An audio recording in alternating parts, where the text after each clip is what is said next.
can't let you do this. I don't know if I'm ever gonna be the same. Oh boy, there's gotta be more to this. Just tell me that I'll hold you in my arms again. Giving up on love, on love. We're giving up on love.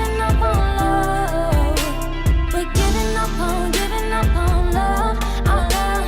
We're giving up on love. You and me will never make it through if we go on this way. And I can see all that's to do is fix our own mistakes. I can't let you do this. I don't know if I'm ever gonna be the same. Oh boy, there's gotta be more to this. Just tell me that I'll hold you in my arms again. Giving up on love, on love. We're giving up on love. We're giving up on love, on love. We're giving up on love. Giving up on love, on love. We're giving up on love, on love. We're giving up on love, on love. We're giving up on love.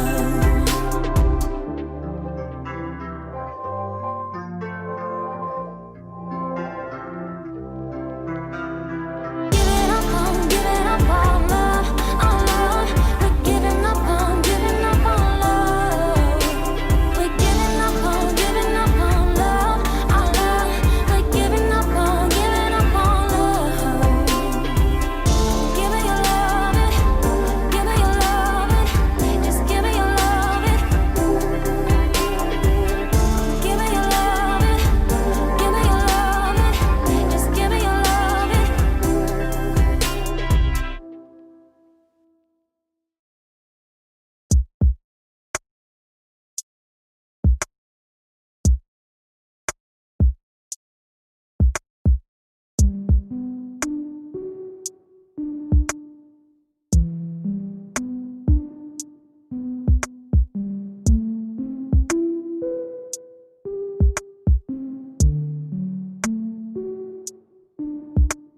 Sunday morning, soft light, coffee going quiet side, and everything is alright. There's a breeze coming in the window, and you're leaning over me, warm shadow.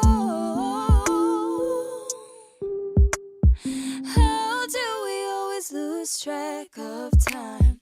You make me feel like I'm the sun and you're out of space, wrapped around me like cellophane.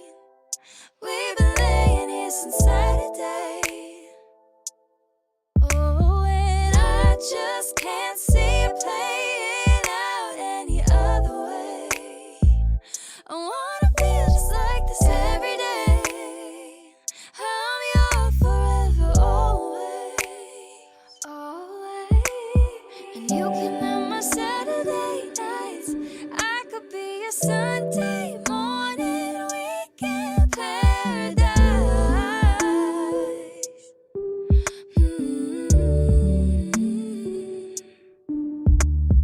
We could do whatever you like, make all of my dreams come true. Yeah, you can have all of my Saturday nights, and I could be a Sunday morning the rest of my life.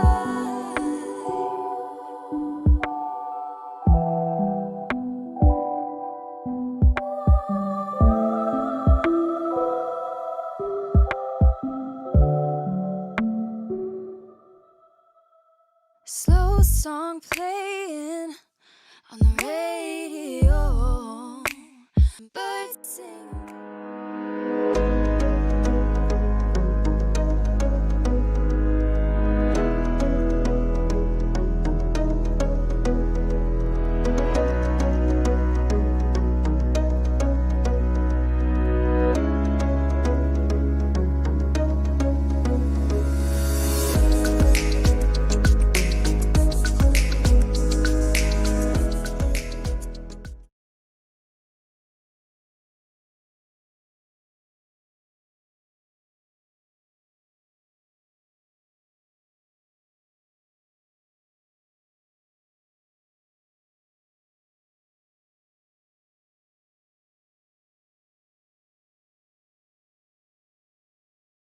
been great, that your week so far has been great. We good? Repeat yourself. You wouldn't need to do anything. Oh, well, welcome. Thank you for joining us on Marriage Refresh TV. I'm Damon Rich. And I'm Tamika Rich. All right, we had to do a slight do-over. Our producer told us our microphones were muted, and so we want to make sure we greeted you. We hope that your week so far has been great. We pray that your weekend was even better, and that you got a chance to kind of get a little bit of time. Why is my stuff acting up? Get a little time with your family, and get a little time with friends, and just get an opportunity to really enjoy. We had a weekend. We laid our uncle to rest, and we thank you for your prayers, your love, your caring, your outpouring to the family. Yes, thank you. During that time, we really do. We're very appreciative. If you've ever lost someone, you know how that can be, and we as a family are definitely appreciative of all that you show towards us, whether it's in person or in the spirit. We are thankful for those things. So tonight, how was your day? My day was good. Good, outstanding. I see you got on your nice vote shirt. Of course, you gotta represent. We have 1 week, people. We are down to 1 week. So next week, Tuesday around this time, we'll all be, I guess, around the TV watching CNN, CBS, NBC, ABC. Yeah, we might not have an episode next week, or if we do, it'll be from our house, and we'll be doing the Marriage Refresh vote watch party or something. Right. Yeah, we exactly. gonna have to do something because I'm just looking forward to seeing what the outcome is, and it's gonna be a roller coaster. So I've been definitely representing earrings, bracelets, necklace, the Michelle Obama necklace in the different colors, the shirts, everything. Vote, vote, vote. Just a message. So if you see me, I don't even have to say it because you see it. Vote, Yeah. people. Vote. It's important. It's important. All the time it's important, not just for this election. It's your right. It's your right.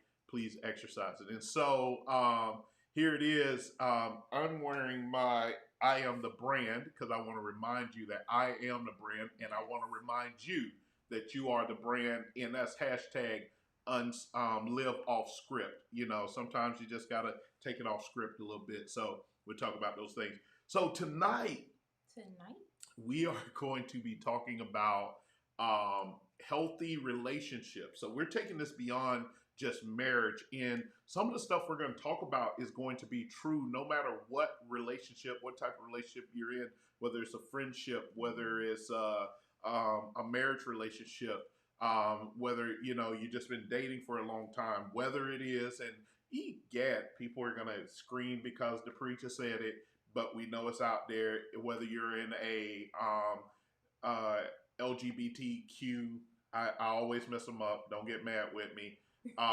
Relationship, homosexual relationship, whatever that is, relationship. These things are going to be true, even in family and employee-employer. What we're going to share with you tonight is going to be very, very important to help because we're going to be talking about communication and boundaries.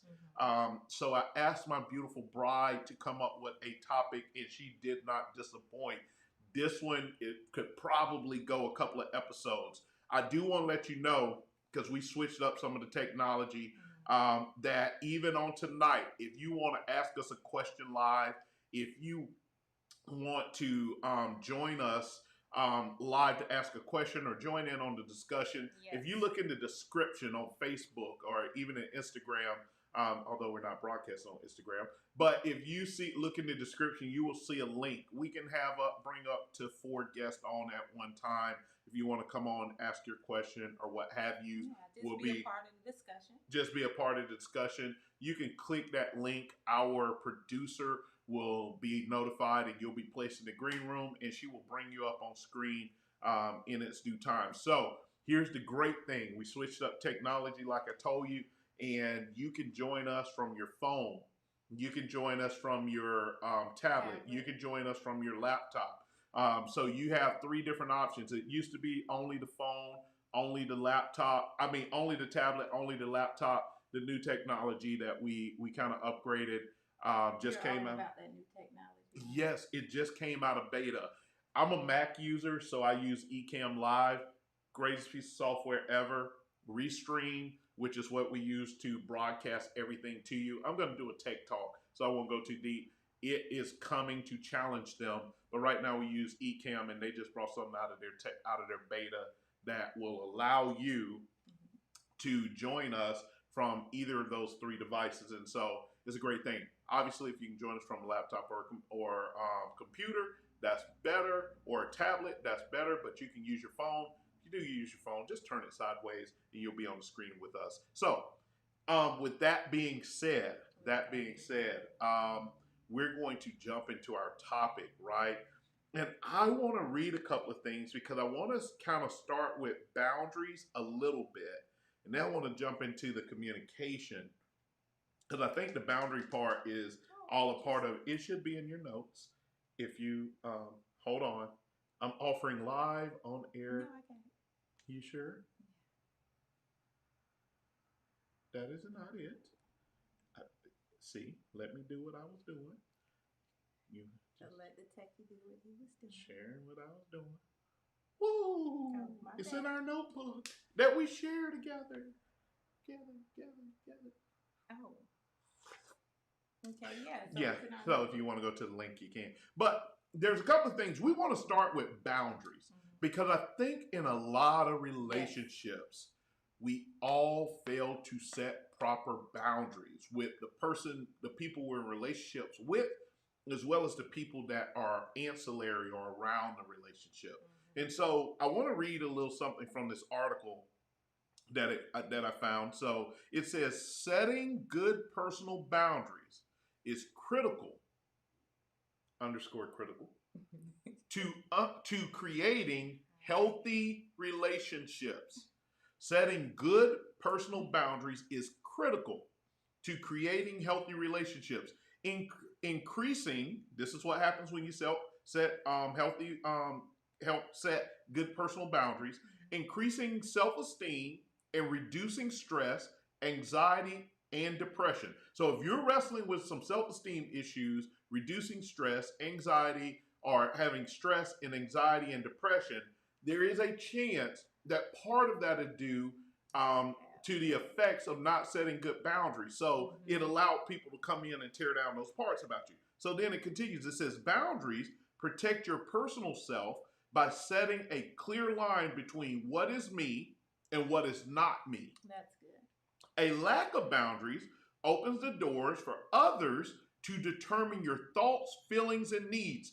A lack of boundaries opens the door for others to determine your thoughts, determine your feelings, and determine your needs. To assume. Right? They control, they dictate. Defining boundaries is a process of determining what behavior you will accept from others and what you will not. And I want to stop right here before I read this other paragraph, because I see not only a lot of relationships, a lot of marriages where it's clear that boundaries are an issue, or the communication or lack thereof, the communication of those boundaries is an issue. But I also see that in a lot of friendships. Yeah. Where boundaries, it's almost like we're afraid to set boundaries. And part of it, the thing about boundaries is the sooner you set them, the better off you are. Right. Because if you let a person bulldoze your boundaries for so long, then when you go to set them, it's going to be a whole lot more difficult. And it is possible you'll lose the relationship, which may not be a bad thing. Right. Because if they can't respect your boundaries, you probably don't need them in your life anyway. But yeah, it'll be hard.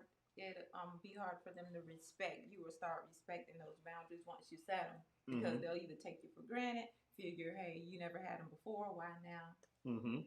Yeah. And I'll give you a partial example, right? It's the parent-child relationship, right? Our daughter, who's in college, still stays with us. So there's certain boundaries that once she set at a certain age, even though she don't pay no bills, certain age that we needed to respect whether she set them or not, to give her a certain level or whatever. Now you still in our house, all that good stuff. Yeah, you've been raised black, you know what that means. But at the same time, there are certain boundaries, and some of those boundaries start getting set once she turned a certain age, where we knock on the door. And I know people like, ooh, gag, you knock on the door in your own house. No, and particularly me as a father, she's a young lady, I'm going to knock on her door. Now, my youngest son, he's gradually getting some boundaries where we allow certain things, but he's still our youngest kid, and there's certain things. Right. I'll give you a stark contrast. I will not pick up my daughter's phone to look through her text now that she's a young woman, what have you, unless I have a real concern, security concern for her life or something. I'm not going to do that. My son, he don't have that boundary. Right. I pick it up and look through it whenever I want to. So, but even there are some boundaries as mothers and fathers. I think we have different with our children. Yeah. Even for me as DJ, of course, is only 13, but there is still a certain boundary where I let you take care of certain things or talk to him, or I don't belittle him, or it doesn't come from me. Yeah. Because I think that's a boundary that needs to be set. Not because I don't know who I am as the parent, but I just think a lot of times that I guess we'll have to have this discussion at some point about just the mom and the son relationship. And then there's certain things I don't want to do to him or destroy him or what is it women say a lot?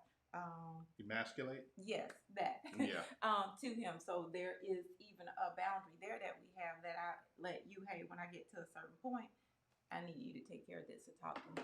Yeah. And then the sister has her own boundaries with her baby brother. They can talk about that. So at any rate, oh my goodness. So at any rate, we try and make sure that we're looking at things or what have you, and that we have these boundaries set and we do these things, right?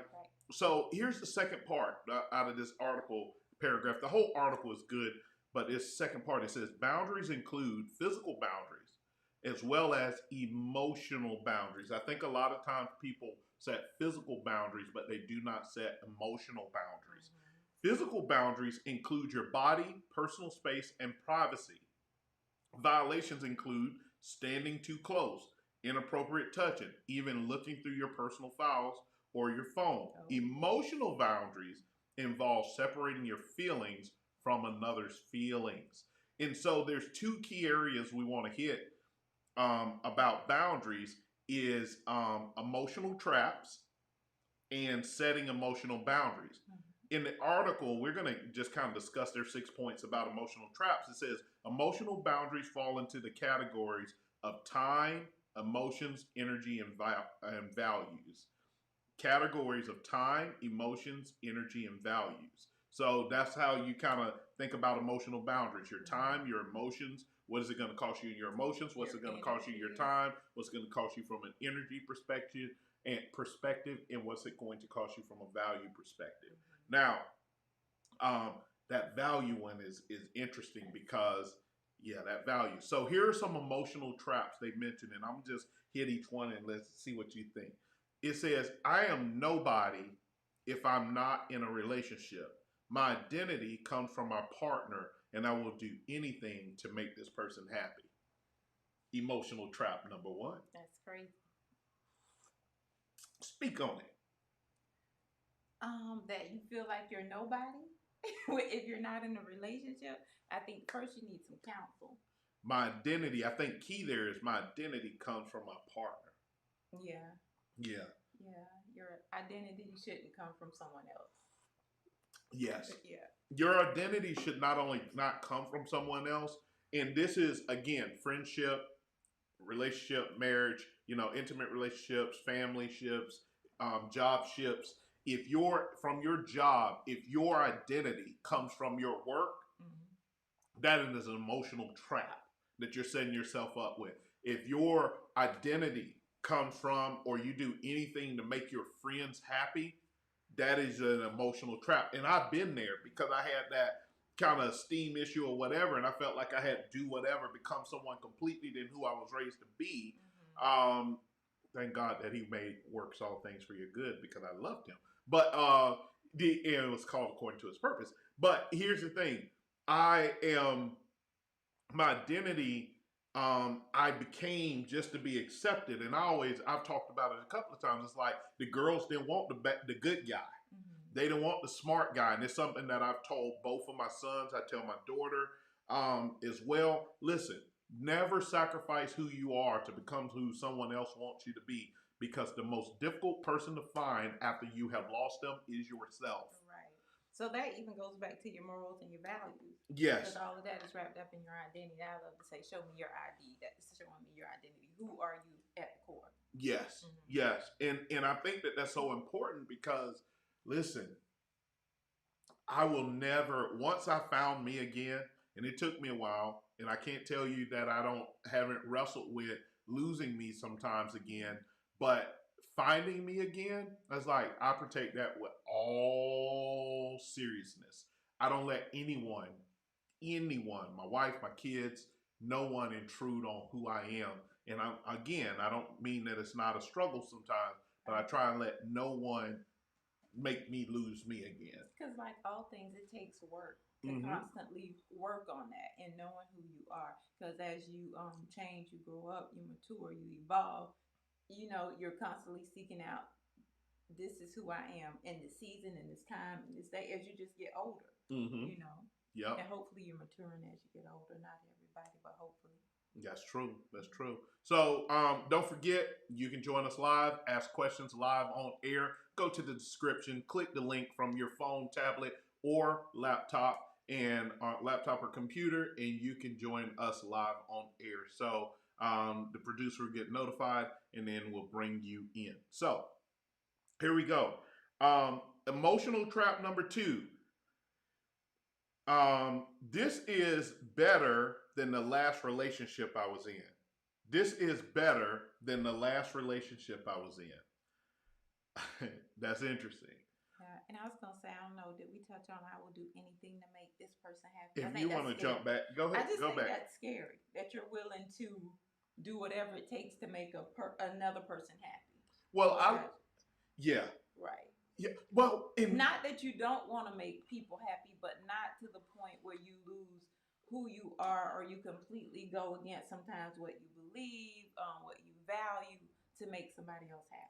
Yeah, I think that that's very dangerous. And listen, it's often taught in dating. Matter of fact, I was just reading something the other day that says a man who's not willing to drop everything to make you happy is a man not worth having, or something like that. And I was like, that is a wounded woman that would make that post, because that's absolutely stupid. If you have a man that would drop everything about himself to make just so that you are happy, or give into that whole happy wife, happy life, happy husband, happy whatever, however that would go, then you really don't want that person. Right. And I can remember having a conversation with a young lady before, his friend and his daughter was dating my friend's this girl was dating his son. And so one of the things that he tried to tell the girl is, listen, if he will abandon us, like be rebellious against us, who've shown him nothing but love in his life, in order to make you happy, what do you think he will abandon to make himself happy when he wakes up? It's kind of like you're eventually going to go on the back burner. Right. And so you don't want anyone who would abandon themselves to make you happy. As a part of who they naturally are, they should make you happy, because if it takes them abandoning themselves to make you happy, then the brokenness is with you. Right. So that goes back to the things you have in common, the commonality, the personality that comes together as far as happiness. Instead of, you shouldn't find yourself where you have to sacrifice is a part of marriage. Yes, it is. In some relationships. But you have to just know or have the balance. Not saying that you're completely doing everything that you don't want to do just to make somebody happy. That you would normally do. Yes. And the other thing I would tell you and then when you start doing it, not to cut you off, there's a brokenness somewhere that needs to be addressed. And I think that part of that equation too is that you really do have to, from a happiness perspective of being happy with you. And when we'll get further. Let's keep going. So number 2 was, this is better than the last relationship I was in. It's an emotional trap, because if the last relationship you was in was absolute total garbage filled with baby diapers full of poo, it's not hard for that next relationship to really look better. Right. And that next relationship could still be horrible. It's just not as bad as the last one. So picture this, because I think that this happens a lot to women. So one relationship you was in, he was verbally and physically abusing you. The next relationship you're in, he never even comes close to putting a hand on you, but he's still physically or verbally abusive to you. Well, at least it's better than that, because last time when this guy would yell at this, and then next thing would come would be a fist. This is better. No, it is not. Right. Because you're still being abused. You're still being abused. Yeah, So you have to be careful. abuse. Yeah. You know, it's kind of like this. Tony Evans talks about one time when his son was like, Dad, I want to show you I can dunk the ball. I can dunk, boy, you can't dunk. Yes, I can. I can dunk the ball. I can dunk the ball. Come in. And say his son got the ball, went to the other end of the court, ran, and sure enough, he dunked it. Tony, unimpressed, looked over at the janitor and say, now raise it up to 10 feet. What he was trying to tell his son and teach his son in that, you accomplished something because you lowered the standards. Have the standard. It is, I don't care what society is taught, it is okay to have standards. Some standards can be unrealistic, but it is okay to say have standards. Set your bar to the appropriate standards. And listen, I think Lauryn Hill says, baby girl, respect is just the minimum. That's just the minimum respect. So that's not like respect is just a bare minimum, and we're working on something that talks about like the bare minimums. You know, being aware of the bare minimum trap. So respect is just a bare minimum. Right. Bare minimum. Yeah, so. I think sometimes people, because they're not used to being treated a certain way or a standard being, kind of up here when someone comes along and they're doing things that should be done as far as just respect, or normally like somebody's like, oh, my husband or wife does this, and that, and you're like, okay, well, that's what they're supposed to do. Yeah. That's not anything you overly, not that you're not grateful or thank them for, right. but overly praise them for, hey, say paying a bill, or, taking out the trash or something like that. Yeah. I will say this, and we got to really, we are bogged down. I will say this when it comes to like those minimums or things like that is, I always tease, my daughter is like, listen, and my daughter's not materialistic by any stretch of the imagination. She likes what she likes, but she's not materialistic. But she like to eat. She like to eat good, right? You're not going to impress her taking her to Red Robin. She's going to be grateful or thankful if you took her on a date to Red Robin, because she's simple like that, and that's cool. She might whatever, but you're not going to think you did something because you took her there, because as her dad, I've already set those standards, or what have you. She'll be appreciative of it, do it different things. And I'm not talking about, I'm really not trying to like build my child up, but there's certain things like those are not going to be impressive things, right? You're not going to blow her away by the amount of money that you spend on her on something, because that's not going to be the thing that catches, because especially if you spend it on the wrong thing, right? And I would raise my boys not to try and win a woman over with what you spend and how you spend and where you take her either. Treat her nice, take her somewhere nice, but what have you. Number 3, I spend all my time involved in my partner's goals and activities. There just isn't enough time left to do what I want to do. You need to get your life. You need to get a life. And listen, we've heard some husbands complain about, listen, you need to get a hobby, honey, or vice versa. You need to get a hobby, but they don't have no friends or whatever, or they don't have the right type of friends. And like, you need to get a hobby. You need And I think encouraging your spouse or significant other to have friends and activities is very important. I think it is a red flag if you meet somebody, they have no friends that they talk to, or do things with or socialize with, family, I think that's sort of a red flag. Mm-hmm. Yeah. Yeah. Because that's one that tells me, hey, you have an emotional connection issue, Mm-hmm. or you have an emotional problem or issue if you don't have anybody outside of just you. And Because then when it's just me and you, it's gonna be all about you.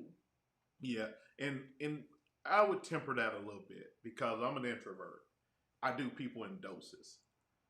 But I'm that introvert that I've said it before. I could be on a stage in front of a million people, and once I get comfortable, I'm gonna be good, and but will immediately shrink to the back of the room after I'm done. It's Right. just I do people in doses.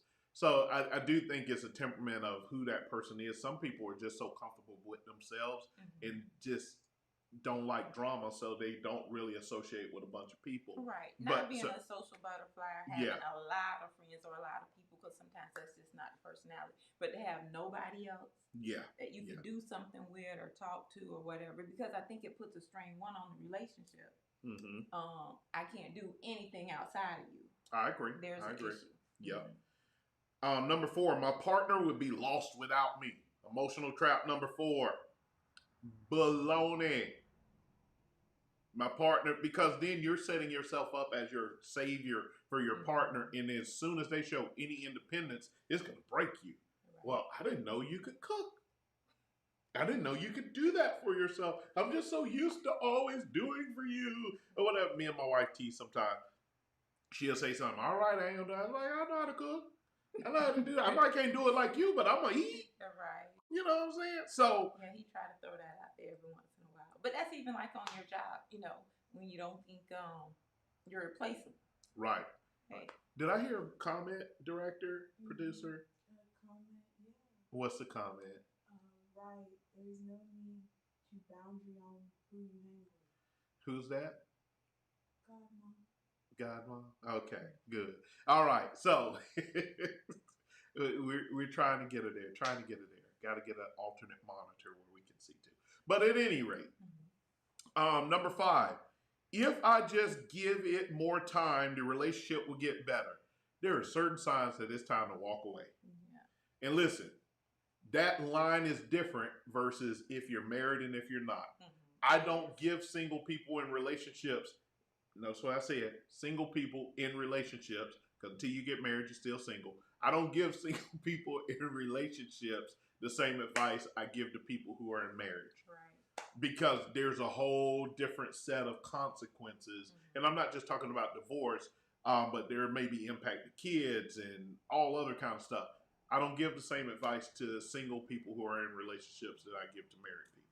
Right. It's always easier when you're single or whatever. The song I love to reference, to the left, to the left.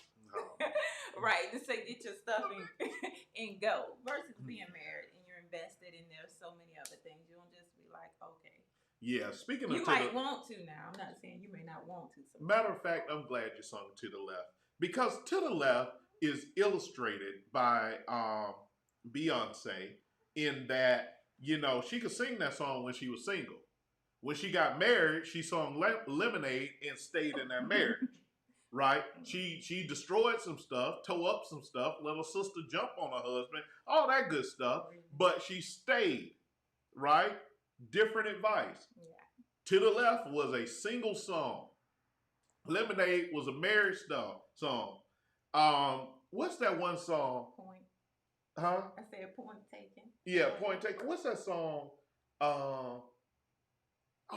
Is a hot song. I don't know if it was by Tweet or somebody about teeing up somebody's car. Anyway, different advice. Numbers. So last point I want to make on that: if the relationship is really bad, if you're both not willing to work on it, whether you're married or not, if you're single, it's probably time to really get on out of that. If you're married, it's time to give that try to go to counseling, try and heal it. If the other person not willing, you probably need to figure out something else to do. All right. Time is not going to fix it.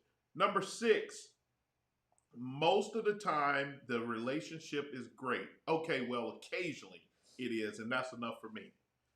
Consistency. Say it with me now. Consistency. One more time.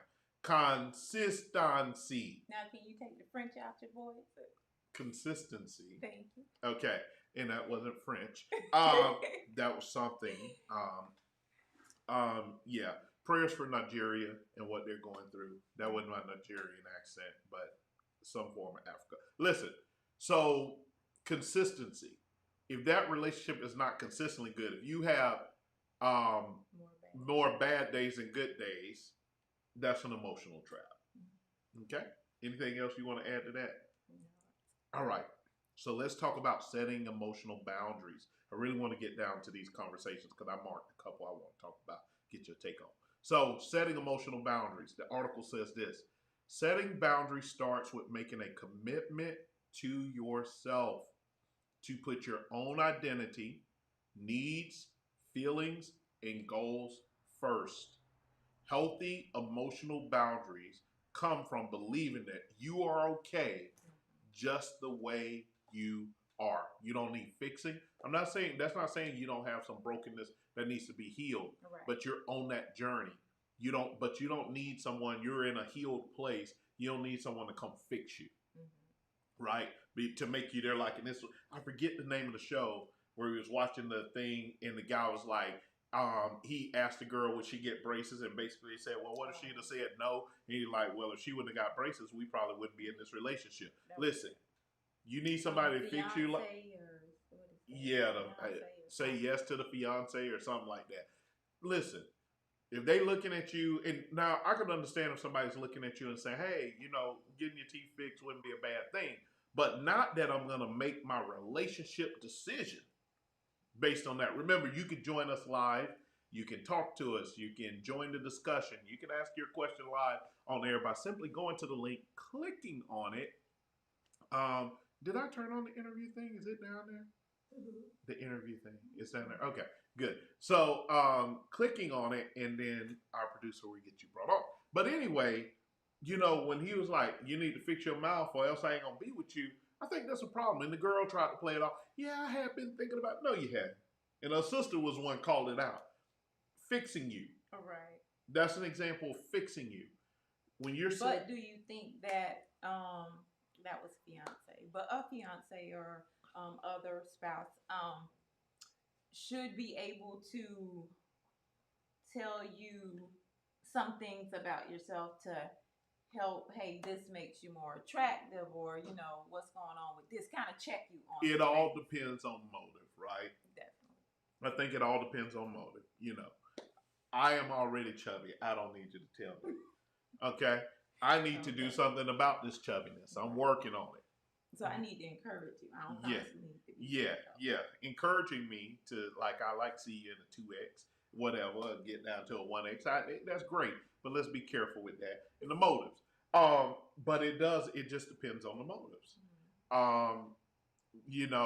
If you got a person, and this is not fixing, if you meet a person and they always like to wear tight clothes, and this gets into the communication part, that's something y'all probably need to talk about up front. Yeah, I think so. But don't get with them, marry them, and then want to be overly critical about it later. Right. If there's something that they're comfortable with and you're uncomfortable with, that's probably a good opportunity to say, I'm going to pass on this. Right. And I think a lot of times those are the things people kind of take lightly or feel like or assume that, hey, once we are together or married or whatever, that these things will change, or they'll change the dress code or change these things about them. Yeah, because a lot of times people are showing you who they are. Right. And not to say that they won't, but then that goes back to I'm changing or I'm doing all of this to make you happy. Right. I will say this, and I'll say this, and we'll move into the reasons so we can get to the communication. I'll say this. One thing is on the tight clothes, using that as an example. You might find it cute today, but if they don't stay in shape, you might not find it cute tomorrow. And then it's going to be too late to tell them because they thought they was the junk at that particular point. And now you want to talk to them about it don't look good. You was fine with it when they were slim. You're going to have to be fine with it when they was round. So if that's something that bothers you, you need to speak up then don't, not just when it's no longer suitable to you, but if that was like, I always had an issue with you, but no, you ain't had no issue when I was fine and correct, all that. The second thing is I've been there. I actually broke up with a girl because she didn't understand a simple, yes, I did. Just Did a I simple know bro. Yeah, I told you about it. Oh, okay. Good. I mean, good people. She just didn't get it, and it was all about like, hey, you like to wear Balkan shorts around the house. Cool. Not when my road boy's over. You just, that's not what you wear in the presence of male company. And she didn't see it as an issue. And of course, my partner, they like, oh man, leave that girl alone. Like, you know what? You done drew this out to a point where now my friends getting involved in our debate. I'm good. Holla. Good people. She just didn't understand at that time. But that was something, a boundary that I did. I wasn't trying to change her or anything like that, but I knew what was acceptable to me. So anyway, I didn't think any lesser of her for it. I just wasn't for me. So here are 11 quick boundaries that you need to set an emotional boundaries. Say no to tasks you don't want to do or don't have time to do. You stop me if you want to expound on any of these. Okay. Say yes to help. Okay. Say you don't have to be a superhero. Say thank you with no apology, regret, or shame. Ask for help. Delegate tasks. I'm going to be doing a teaching soon on the Eisenhower matrix that actually kind of get into some of that. Delegate tasks. You don't have to do it all yourself. Protect your time. Don't overcommit. I am horrible about this. And I didn't even realize that was a bad boundary. I'm horrible about this. Protect your time. Don't overcommit. Ask for space. We all need our own time. I think I'm kind of bad about this too sometimes.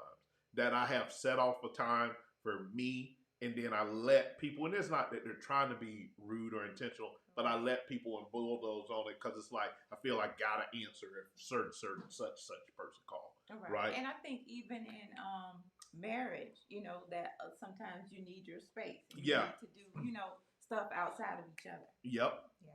Speak up if you feel uncomfortable with how someone is treating you or your needs are being infringed upon. Honor what is important to you by choosing to put yourself first. Drop the guilt and responsibility for others. Wow. Share personal information gradually, and this is a big one for me. Share personal information gradually and in a mutual way. Give and take. And I'm going to give a moment of transparency here. I learned this lesson the very, very hard way, but I also recognize that this boundary here is probably more difficult. I'm a transparent person anyway. And especially if I feel like something I've gone through can help you, I don't mind sharing or helping you grow. But I also realized that at one point it was from an unhealthy place because it was how I was steadily trying to prove to people that I was a good guy, or I was steadily trying to prove to people that I was worthy of attention, whatever. And that had to do with a brokenness in me that I didn't put the brakes to recognize, like, man, I'm sure you're telling people a whole lot about me and they ain't telling me a whole lot about themselves.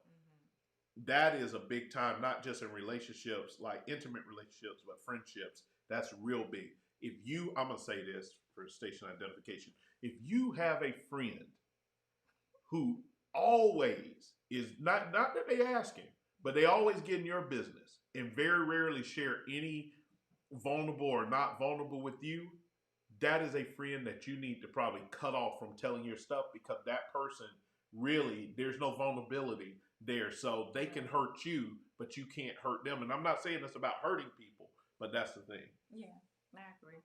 Okay. Completely. And even being transparent to some degree doesn't mean you put everything out there, like they said, kind of gradually. And sometimes, unless you ask, somebody asks because they really need to know, or they feel like they're that comfortable with you, at that point, then you release or give that information. Yep.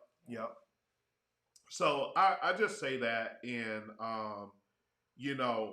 I just look at my life, and I've shared this with you. I just look at my life as another book and another chapter in the book. of the Bible. I am a living epistle according to the Word of God. Therefore, I am a book to be read by all.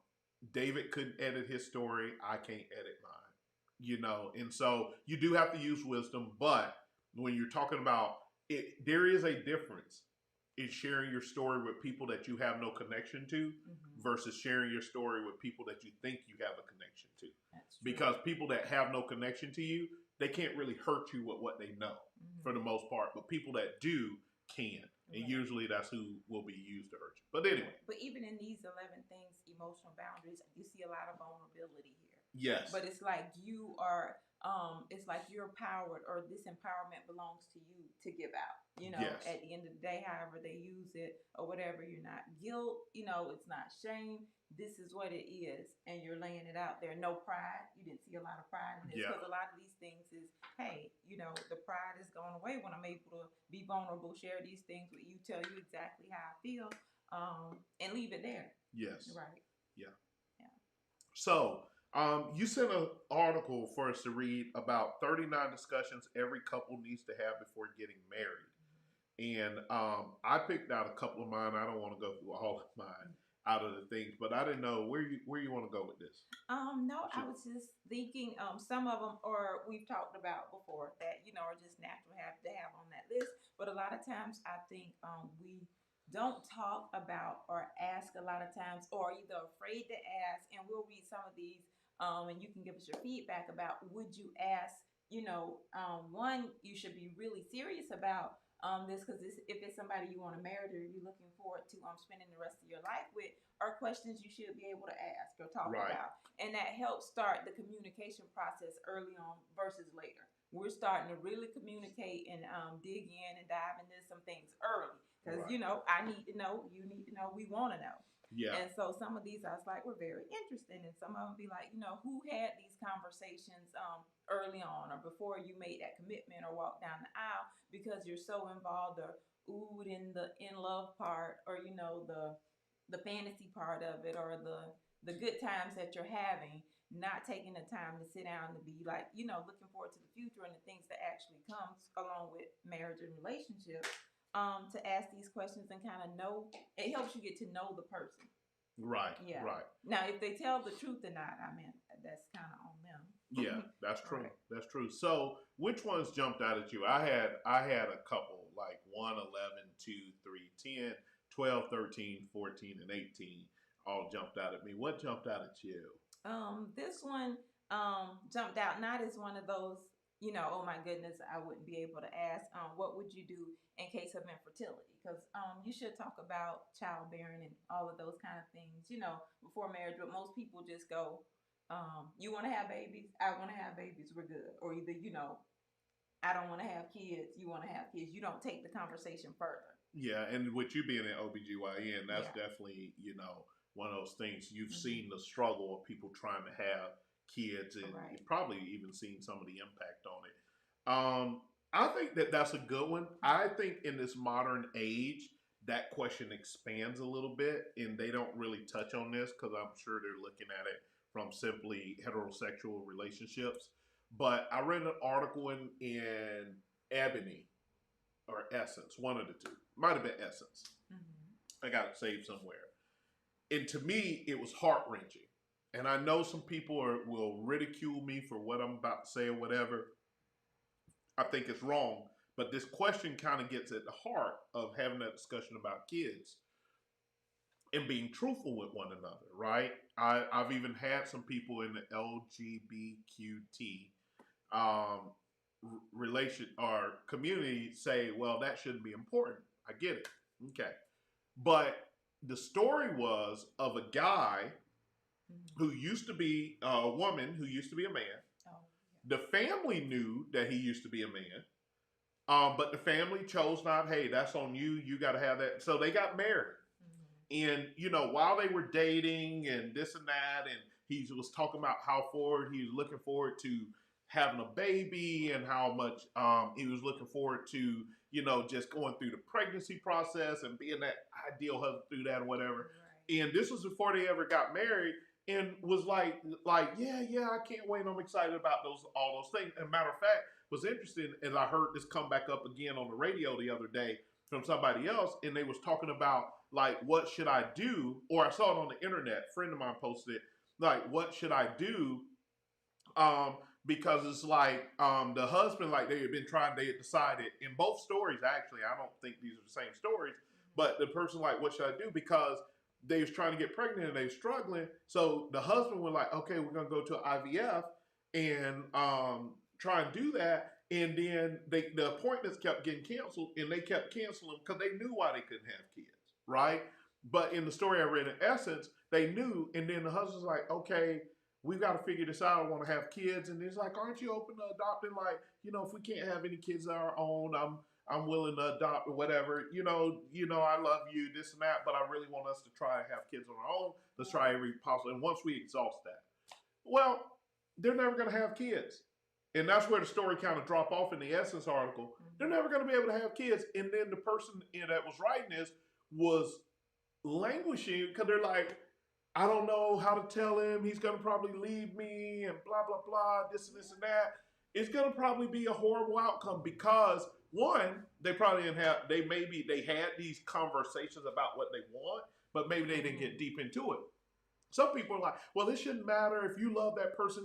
No, a person has whatever their preference is or whatever. So I think that's a question, because one of the questions that was in here that was interesting to me that really kind of gets at this, the question was about what is your sexual orientation? Like, that's a conversation we need to have. That's one of the questions. Yeah, because it was like, if you have an otherwise orientation and I thought about the Gillums, not trying to bring that up again, but if you have a different orientation, and I understand the fear that could probably come around that, I can't say I understand. I can empathize with a fear that a person might have around that or whatever, that's a discussion you need to have, especially in this day and age. So somebody might not legitimately care that you used to be a man, now you're a woman, and you used to be a woman, now you're a man. They may not care, but it is or their... that you've been in the same-sex relationship. Or that you've been in the same-sex relationship.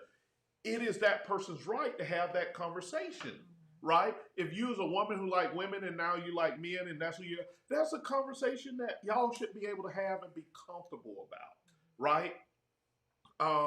And so, people may not say, I'm not the moral authority to tell you how to have those conversations, but that is one of those conversations I think you should have. Definitely. What else? What else? Here, you can go do one of yours. Okay.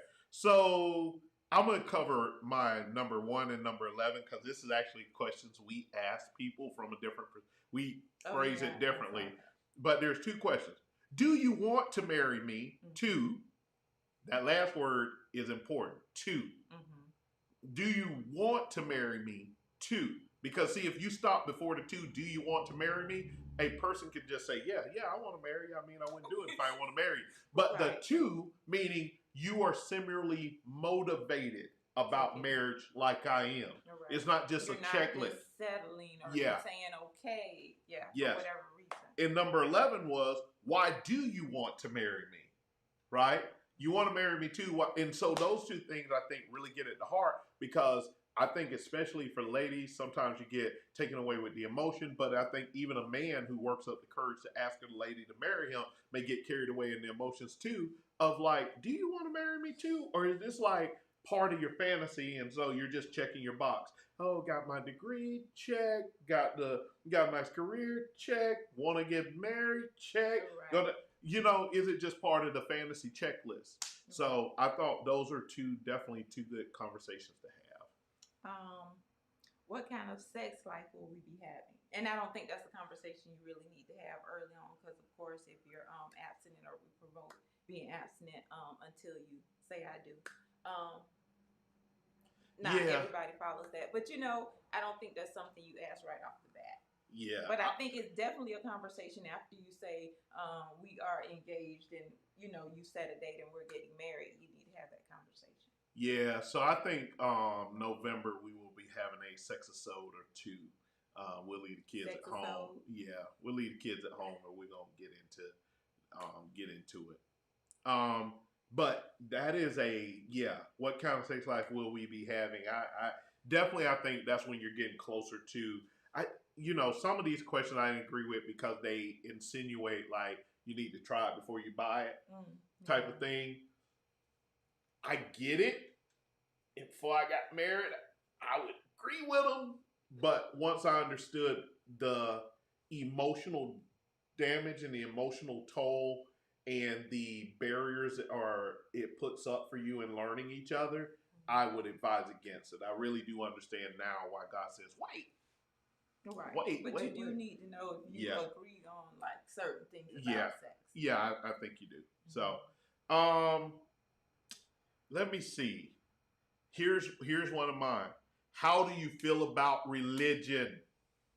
I think that is one. And listen, let me take that beyond. Do we have similar faiths? Because you can have the same faith and still, I'm Baptist, you Pentecostal, and I expect this to go.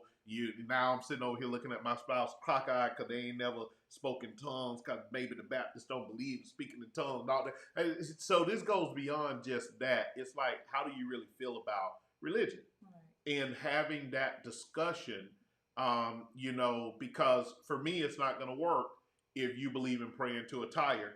And, you know, when I say, hey, I'm going on fasting and prayer, yeah, me too. And you out there at the car praying to the tire. Oh, I thank you, great Michelin God, for taking me to and forth from work each and every day. You provide bountifully for me. Yeah, whatever that tire is. So, you know, I get it. I think that is one that you have to have a real conversation about. And here's the thing about me for religion. And I again, the preacher saying this. The religion conversation is really less about where you believe. I believe that there's one true way is Jesus Christ. You know, we're faith-based from that perspective. But the religion discussion is really about, to me, this. What are we going to turn to greater than us when we have problems? And we agree on a couple of things. One, that when we're having problems that we need to turn to something greater. And then two, do we agree on what that greater is? Right. That's really, again, if you choose to be Buddhist, if y'all are going, that's y'all's greater, your greater that you're going to turn to, it'd be good that if the other person agrees that that's the greater we're going to turn to when we have problems. That's the thing. Again, I am not promoting any other religion, whatever, but I am simply being open-minded about one accord is a principle. If you say that we're going to both turn to Michelin, one accord is a principle. Right. If you say we're going to turn to the eggs in the refrigerator because they happen to have stigmata or something, one accord is important. How can two walk together unless they agree? So okay, what's yours? This one, what do you think about this one? What is your dirty laundry? What does that mean? Hey. I guess not so much secrets, but asking about finances or pregnancies or just past things that, you know, people would consider dirty laundry or even maybe a secret or something. What does FTW stand for? Oh, I don't know. You know what FTW stand for, Shay? And basically, it's just saying so there's no surprises later on, you know, that you find out or that, you know, or come out and you be like, you know. Okay. And I think you know this, just our conversations. I am probably a fan of getting dirty laundry out. My interpretation is that you are not. That I'm not what? Pro dirty laundry. Yeah. Why would you say that? For the win. For the win. Okay, 22 years for the win. Gotcha. Okay. Yeah. No, I can take us back to some conversations. I can. Yeah, baby. You know, see, you think your husband got a short memory, but your husband actually got a long memory. Oh, that's just you be thinking I have a short memory. For some things, when you want to have a short memory and you can't remember for the anything most, or anything. I can't remember people, but I can remember conversations. Okay, most of the time. Right. So, yes. Yeah. And then maybe what I considered that then versus now. Maybe those are conversations you want to have now, but yeah. Let me see.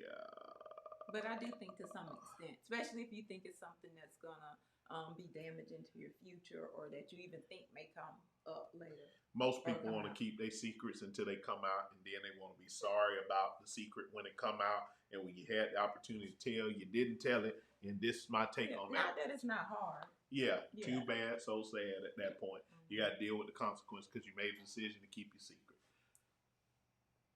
Yep. So, yeah, they might not moving right along. consequence might not be as bad. This question number 12 it was on their list. I'm not sure this is a great question to ask. It's like, what do you see yourself? Where do you see yourself in 30 years?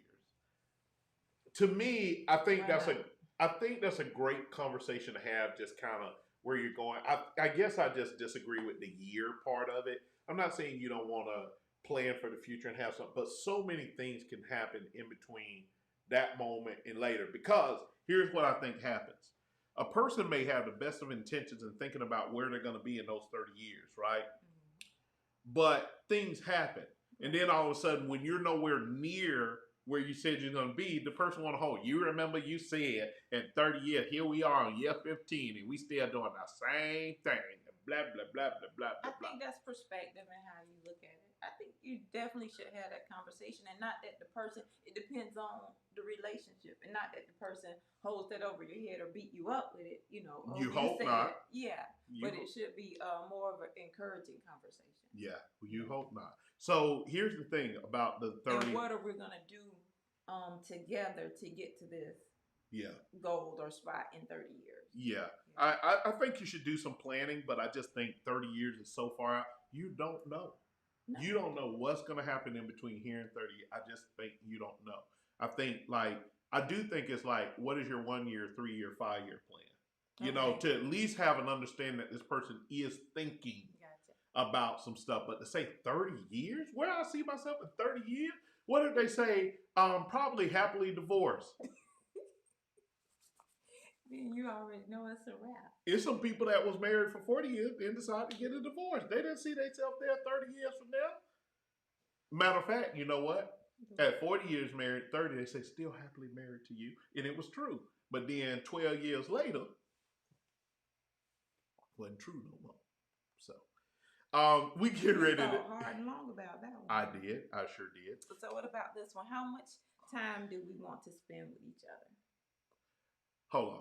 If you would like to ask us a question before we go off air, you like join us live, or what have you, you are more than welcome to. Just click in the link on the link from your computer, cell phone, or tablet, and our producer will get you live on air with us. Now, how much time should we spend together? How much time? That ain't what it said. How much time do we want to spend with each other? I see. That's one of those questions that I probably strike too. I don't think it's good. What do you mean? How much time we want to spend together? What does that mean? That question is kind of nebulous. I don't know, because you know what? When we sit down and you talk to people, they have a different you see a lot of differences with the time that they either spend with each other or want to spend with each other or assume that they would be spending with each other. I think that's an argument question. You think that's an argument? Yeah, that's an argument question. Now, if you gonna ask that question, they're like, I want to spend every waking day, every hour that I am not at work, I want to spend with you. I want to know if you cool. Yeah, exactly. That might be it. Right. Yeah. So that's a good question. I will strike that question. Okay. I ain't telling you answer that question. You got another one? Go ahead. What is your actual debt? That is none of your business unless we finna get married. I do think you need to have a financial conversation. I'm not saying that. I do think you need to talk about the things that are impacting your financial conversation. Because I've known some young ladies, and I think this happens a lot. You know, it happens both ways. I've seen some young men who have great credit. They get with a girl who has horrible credit, and then all of a sudden, you know, things go sideways. But I've seen it happen to young ladies that they get in these relationships with these guys, and they're like, "Oh yeah, I got I got 2 or 3 kids, right? Before I met you, I got 2 or 3 kids, and they got a great backstory on it, and maybe actually phenomenal dads. But that girl forget to ask one key question: are you paying child support? I take care of my kids. No, no, no, no, no. Are you paying child support? Yeah, I provide for my kids. No, no, no. Are you? Listen, young ladies. You meet a young man that's got some kids, and I think this goes the other way. If you're a man and you meet a woman that's got some question, one of the things you need to do, I don't want to hear about is the dad providing for. Oh, You say you don't want to hear about it? I don't want to hear that question. I feel my help. Yes, I feel my help. So, because let me talk about it from the young ladies. You need not if he's providing. Are you paying child support? Here's why that question is important from a young lady perspective. If he is, how much? Because he could be a hard-working man. I want a hard-working man who got a job. And he got 2 jobs, and he is a hard-working man. But 80% of his paycheck is going there, and he really can't help you with the bills. I know some young ladies that have been in that situation, married him because they didn't ask that question, and then found themselves carrying all the bills because they didn't understand that. Right? Yes. That is a problem. Now let me swing to the other side of the fence, and then I'm going to wrap it up in a nice little bow. So, with a man, is he paying child support? Right? Because I have seen some men, and they love those children dearly as if they were their own, but they end up toting the entire responsibility for another man's child, only for that man to kind of dictate in and out when he want to give, when he don't, and sometimes when that man is, because men like to mark their territory, whole other conversation. And then all of a sudden, when he don't feel like it, because you ain't got him on no paper. And you ain't set no boundaries. You ain't set no boundaries. When he don't feel like it, all of a sudden, he ain't paying as much. Now, some of y'all was planning for, you got to pick up the slack for his kids that you may love as your own. But you're having to pick up the slack because anytime he uses that to throw a monkey wrench into that or make her have to engage him. You know what I'm saying? And I know they can cause some drama. Well, I don't want to put him in no. I'm gonna use some black people vernacular here. I don't want to put no white folks on him because that's what we say. That I'm telling you, that's what black women say. I don't want to put no white folks on him, and they send him to jail. No, listen. Realistically, and I'm not even saying you have to go to court. Right. What I am saying is you need some enforceable agreement that you have in writing that y'all agree you're going to do this. And if you do not, then I have no choice but to go this step. You ain't put nobody on him. Y'all agree on something, and if y'all can agree on something and come to that, that's fine. But if you cannot, you got to do what you need to do so that you can have some consistent provision for that kid, whether you're with them or not. So you don't set yourself up from the beginning, Yes. Yes. For all, because you're going to have some type of struggle anyways if they're not the biological kids of whoever, you know what I'm saying? So you just add every little thing that is not taken care of, talked about, and dealt with beforehand. Yes. Yeah. Exactly. Joint or separate bank accounts. That's okay, honey, we over 10. Oh. Yeah. We ain't got into joint a bank. You know what? We may pick this up next episode. We may pick this up. I think these are good topics because there's a lot of questions in there because there's some other ones I want to hit. I kind of pulled out mine. But listen, we don't want to keep you any longer. We thank you for joining us tonight. We are just glad to have you on with us. And listen, go out, vote, make your voice heard. Vote. Yes, vote. Yeah, please go out, vote. Whatever your vote is. I have my vote preference, but I'm not going to tell you who to vote for. But do go out and vote. And so until our next episode, you got any parting shot real quick before we get out of here? It was vote. Yeah, vote. Listen, you are the brand. Live life off script. All right. Until our next episode, I'm Damon Rich. And I'm Tamika Rich. All right. And thank you. Good night. For joining us.